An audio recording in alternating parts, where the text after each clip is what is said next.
Beliau melihat dinamika persidangan di MK itu ada bagian-bagian yang sangat tidak memuaskan beliau, bahkan dia menganggap kontradiktif dengan akal hukum yang selama ini mereka pelajari gitu ya, logika hukum maksud saya, atau akal hukum yang dipelajari selama ini. Nah, saudara sekalian, sehingga dia berkesimpulan bahwa mustahil MK bisa mengadili kecurangan Pilpres 2024 itu, tentunya dalam konteks jujur dan keadilan. Karena menurut dia dalam proses ini juga MK tidak berlaku adil dan seakan-akan dia di atas segalanya, di atas para penggugat dan lain sebagainya. Nah, untuk coba kita bacakan, lihat dan kita bacakan pernyataan beliau ini, saudara sekalian.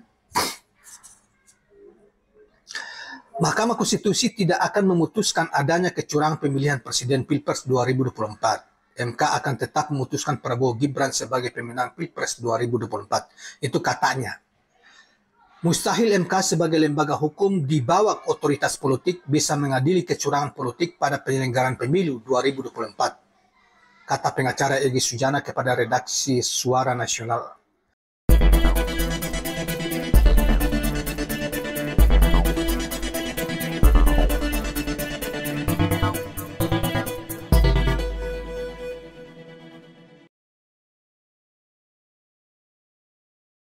Assalamualaikum warahmatullahi wabarakatuh.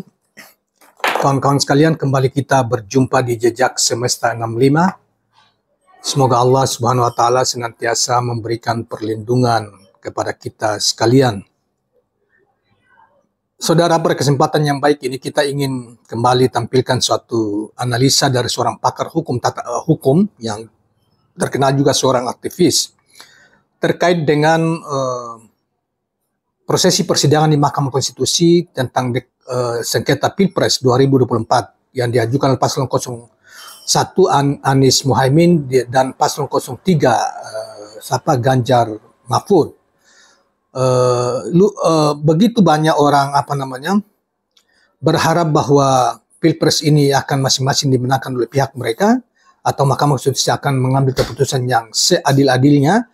Di tengah-tengah itu ada yang semacam pesimisme yang munculkan oleh profesor ini, saudara sekalian, terhadap lembaga Mahkamah Konstitusi, karena dia seakan-akan sangat tidak percaya terhadap persidangan di Mahkamah Konstitusi yang dianggapnya semata-mata hanya dalam istilahnya itu dagelan belaka persidangannya. Sebagaimana saudara sekalian, pernyataan beliau ini dimuat di online Indo TV, yaitu pada beberapa waktu yang lalu, pada tanggal 14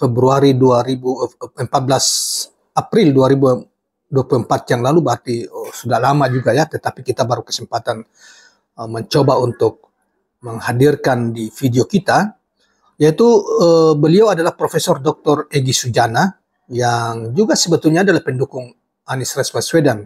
Namun mungkin beliau melihat dinamika persidangan di MK itu ada bagian-bagian yang sangat tidak memuaskan beliau, bahkan dia menganggap kontradiktif dengan akal hukum yang selama ini mereka pelajari gitu ya. Logika hukum maksud saya, atau akal hukum yang dipelajari selama ini.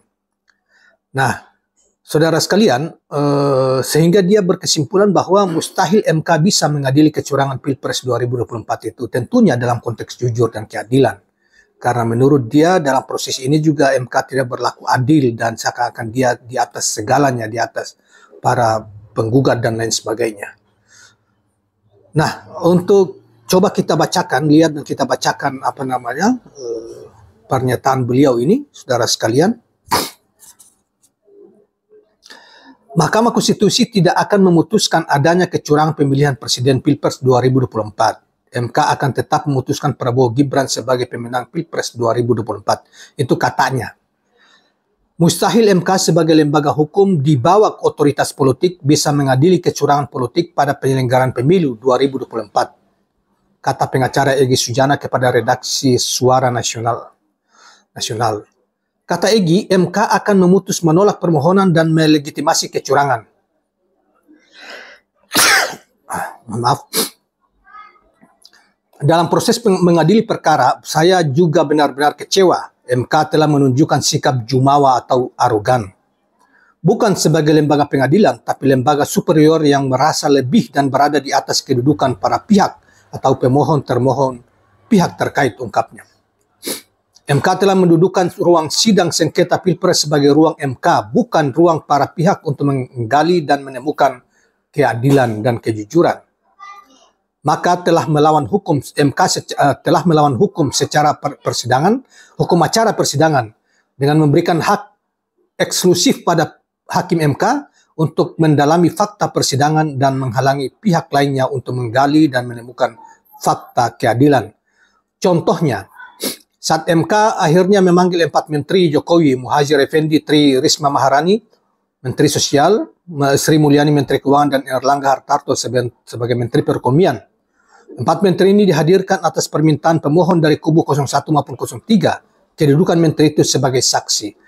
Nah, saudara sekalian, sebagai tambahan mengingatkan saja bahwa ternyata ketika 4 menteri yang bersaksi, yang kita sebutkan tadi, yang bersaksi dihadirkan sebagai saksi di Mahkamah Konstitusi itu, pertama tidak disumpah, jadi agak yang lucu dan lain gitu ya. Yang kedua, para pihak yang menuntut paslon 01, 02 maupun pihak terkait, KPU termasuk juga pengacaranya Prabowo Gibran atau KPU, itu tidak boleh bertanya. Para hakim saja yang bisa hakim MK saja yang bisa bertanya. Jadi banyak yang aneh dari situ. Kita melihat ada sesuatu yang aneh di situ, walaupun kita tidak mengerti soal tidak berlatar belakang hukum, pengetahuan kita, tetapi ini sudah mulai dipertanyakan profesor hukum ini kan, dan pertanyaan kita ada yang aneh dari kemarin-kemarin itu sudah mulai dijawab oleh ini. Jadi ada yang sudah tidak beres. Atas dasar itulah dia semakin tidak yakin bahwa MK bisa memutuskan perkara Pilpres ini dengan sejujur-jujurnya, atau apalagi misalnya memenangkan atau mendelegitimasi atau mendiskualifikasi paslon 02 yang didukung penuh oleh otoritas politik nasional, yaitu presiden dan jajarannya diduga ya. Sehingga atas keyakinan itu dia tidak akan tidak yakin bahwa paslon 01 maupun paslon 2 gugatannya bisa diterima oleh Mahkamah Konstitusi. Kita lanjutkan. Kepentingan dihadirkan 4 menteri adalah untuk membuktikan adanya kecurangan pemilu melalui politik penyalahgunaan wewenang presiden, yakni penggelontoran dana bansos untuk kepentingan elektabilitas Prabowo Gibran sebanyak 560 triliun 360 miliar rupiah. Kata Egy, fakta adanya hubungan bansos dengan meningkatnya suara atau dukungan ke Prabowo Gibran itu harus digali. Suara Prabowo Gibran itu besar karena bansos, itu harus didalami. Yang berkepentingan untuk menggali dan mendalami tentunya adalah paslon 01 dan paslon 02, selaku pemohon yang juga membuat posita dan petitumnya. Tapi mereka tidak dikasih kesempatan untuk bertanya kan. Jadi lucu. Tidak dihadir sebagai saksi, tidak disumpah saja itu sudah memberi ruang kepada 4 itu untuk berbohong gitu loh, mengarang-arang cerita gitu loh. Apalagi tidak ada penanya dari pihak yang menuntut gitu kehadiran mereka gitu loh. Ya cuma hakim saja, itu kan lucu memang itu. Sejak kapan hukum acara persidangan tidak membolehkan para pihak menggali keterangan saksi dan hanya menjadi hak eksklusif hakim MK? Ini sudah melampaui hukum acara dalam persidangan, katanya. Oleh karena itu, terbukti saat pertanyaan itu hanya dari MK, materi pertanyaannya ya datar-datar saja. Normatif tidak substantif, juga tidak ada pertanyaan yang punya tujuan untuk mengungkap fakta politik gentong babi yang menjadi salah satu dasar posita permohonan pemohon. Ini kan sama saja sandiwara MK hanya menggali menteri untuk formalitas, memanggil menteri untuk formalitas, seolah MK bertindak adil. Padahal tidak. Ya. Faktanya pemanggilan menteri hanya untuk melengkapi sandiwara atau drakor, drama kotor persidangan di MK. Karena yang boleh memeriksa menteri hanya hakim MK. Ini benar-benar dagelan persidangan yang mendowngrade pihak advokat 01 dan 02. Jadi nothing. Jadi tidak ada, nothing tidak ada. Kalau tidak termohon dan terkait malah senanglah, katanya.